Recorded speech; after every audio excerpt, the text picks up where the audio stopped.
Independencia cubana. Antecedentes. La conquista de Cuba por los españoles se inició en el año 1509. Luego, en 1762, la ciudad de La Habana fue tomada por los ingleses. Meses más tarde, los españoles la recuperaron mediante un tratado, siendo Cuba una capitanía general dependiente del Virreinato de Nueva España. Estados Unidos, a cambio, se posesionó de Florida. En 1841, la población cubana superaba ya 1,5 millones de habitantes. La isla albergaba una sociedad sumamente polarizada.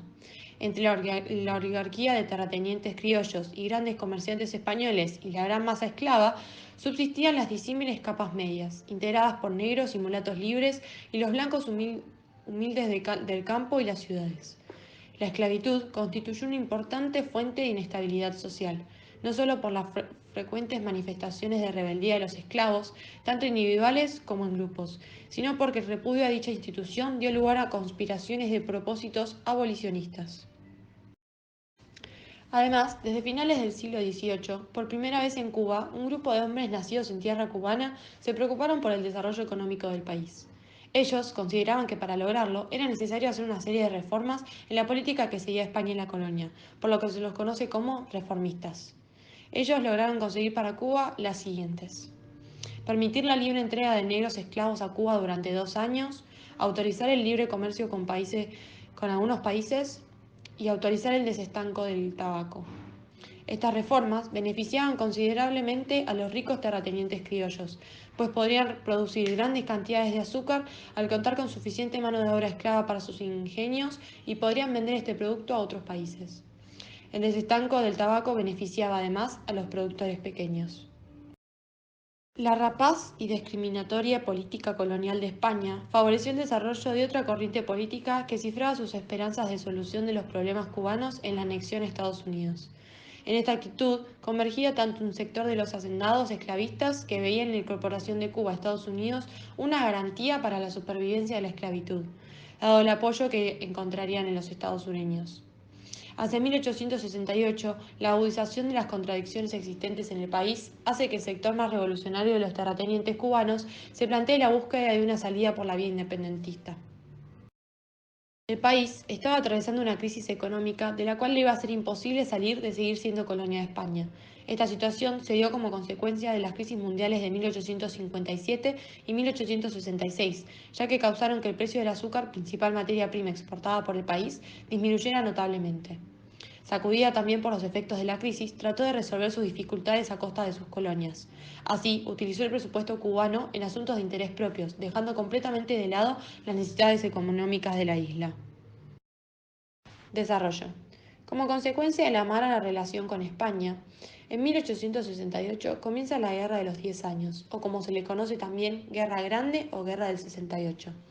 Fue la primera de las 3 guerras de independencia ocurridas en Cuba en la segunda mitad del siglo XIX, con el objetivo de lograr la independencia.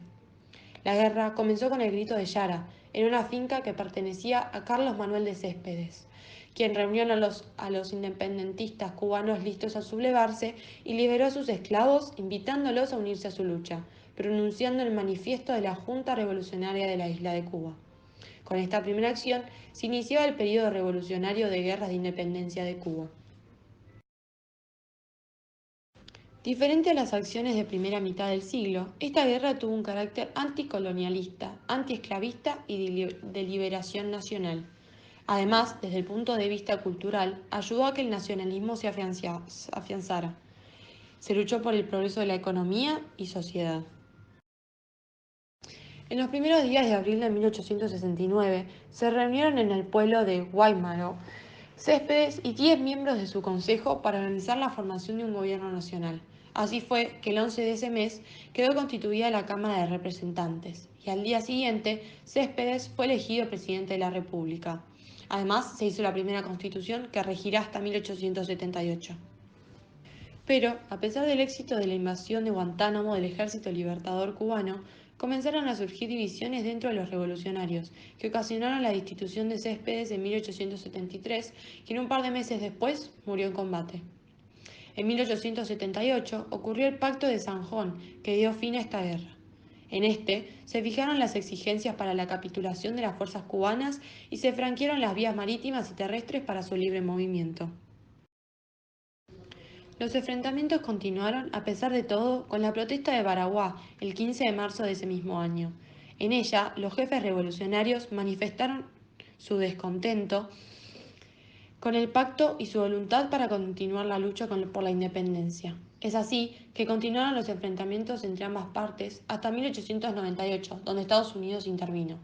La explosión del acorazado Maine en el puerto habanero es el hecho que Washington tomará como pretexto para movilizar la opinión pública e intervenir directamente en la guerra.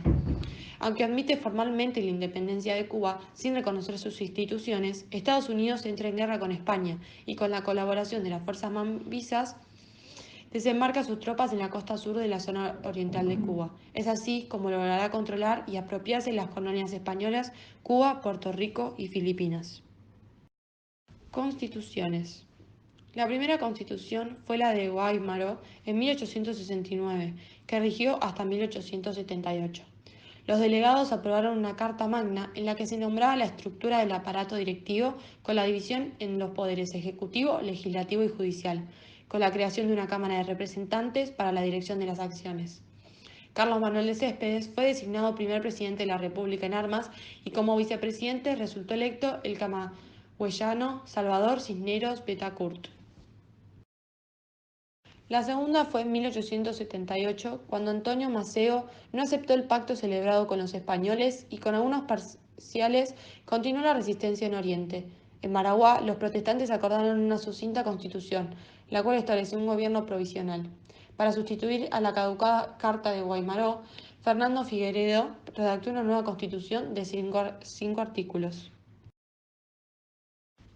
En 1895, meses después de iniciar la guerra necesaria, se sancionó la Constitución de Jimaguayú, que se planteaba regir durante 2 años. La última hecha por la República de Armas fue la Constitución de la Yaya, el 29 de octubre de 1897. Esta promulgaba sustituir a la anterior Constitución. Se distingue por la inclusión en su texto de una parte dogmática, donde se desarrollaba un título especial relativo a los derechos individuales y políticos. Por otro lado, la Constitución cubana de 1901 fue la primera de las constituciones de la República de Cuba.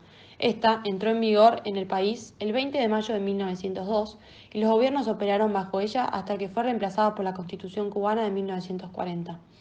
Fue adoptada por los delegados de la Convención Constituyente en febrero de 1901, pero los Estados Unidos, que mantenían ocupada militarmente la isla tras el fin de la Guerra de Independencia cubana, retrasaron su aprobación hasta que la Convención modificó la Constitución en junio para incorporar la enmienda Platt.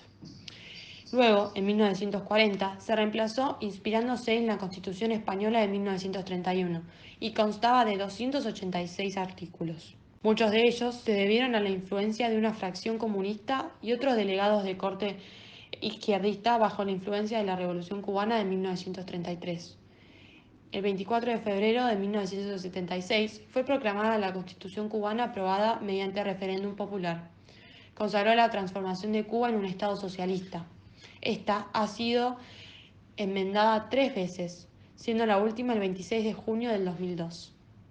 Por último, el 2 de junio de 2018, la Asamblea Nacional de Cuba inició el proceso de redacción y promulgación de un nuevo proyecto de texto constitucional.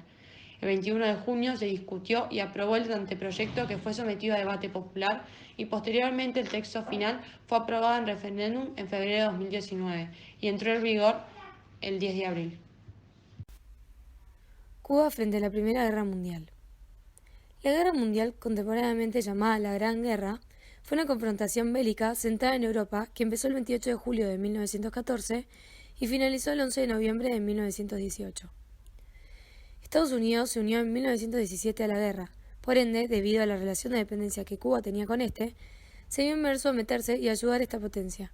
En ese momento deja de ser neutro. Desde el inicio de la conflagración se observó la presencia de buques extranjeros en aguas cubanas, que venían a abastecerse de carbón. En los años siguientes, a 1914, se registró la presencia de buques alemanes en las proximidades de la isla, con lo cual se violaban los principios de neutralidad adoptados por Cuba. Por otra parte, a partir del 1 de febrero de 1917, Alemania dio inicio a una campaña submarina contra las naciones neutrales, la cual fue conocida como Guerra Submarina Total. El 6 de febrero, la República de Cuba recibió una notificación a través de la cual se le hacía saber que, desde el 1 de dicho mes en adelante, todo comercio en el mar sería combatido con todas las armas sin previo aviso, y que los barcos neutrales navegarían a su riesgo en la zona prohibida. Dicha zona se había establecido como parte del bloqueo a Gran Bretaña y sus islas, el litoral de Francia, Italia y el Mediterráneo oriental. Los submarinos alemanes tenían la tarea de impedir toda navegación y tráfico en esas zonas, amenazando y hundiendo toda embarcación que infringiera la prohibición sin importar cuál fuese su bandera, clase o destino. La acción levantó las protestas de las naciones neutrales, entre ellas Cuba, considerándola una violación de sus derechos y perjuicio a su comercio. Así lo expresó el presidente de la República de Cuba en mensaje al Congreso, con el fin de obtener su aprobación para declarar a Cuba en estado de guerra contra Alemania. Segunda Guerra Mundial. Durante la Segunda Guerra Mundial, Fulgencio Batista fue el presidente de la nación, que había sido elegido en las elecciones de 1940. Previamente había sido jefe personal del ejército a mediados de la década de 1930. Cuba fue oficialmente miembro de las Naciones Aliadas durante la Segunda Guerra Mundial, declarando la guerra primero a Japón y luego a Alemania e Italia, poco después del bombardeo en Pearl Harbor de Japón hacia Estados Unidos el 7 de noviembre de 1941. Debido a su posición estratégica, considerada allá del Golfo de México, hizo que la Marina cubana se incorporara de inmediato a la lucha contra el eje Berlín-Roma-Tokio. Además, tiene una alianza estratégica importante con Estados Unidos. Por eso se incorporó rápidamente en la guerra. Al entrar en la guerra, Batista consiguió que Estados Unidos le comprara azúcar, así podía ser reexportada a Inglaterra y Rusia. Sin embargo, Cuba, el único país del Caribe que se sumó a la Segunda Guerra Mundial, perdió un centenar de hombres en la contienda. Los submarinos alemanes hundieron 4 barcos cubanos: el Mambí, el Manzanillo, el Santiago y el Libertad, que llevaron diferentes cargas a Estados Unidos. En ellos murieron 56 marinos cubanos, pero la Armada cubana también actuó. 15 de mayo de 1943, el buque antisubmarino SC-13, con la ayuda de la información de un martín pescador estadounidense, hundió el submarino alemán U-176, y solo bastaron 2 cargas de profundidad. En este submarino murieron sus 53 tripulantes junto a su capitán Rainer Dirksen, cerca de la provincia de Matanzas. Mariano Fayet fue el agente que descubrió a Lunin, el espía alemán que trabajaba en La Habana transmitiendo información a sus submarinos, y este espía fue ejecutado.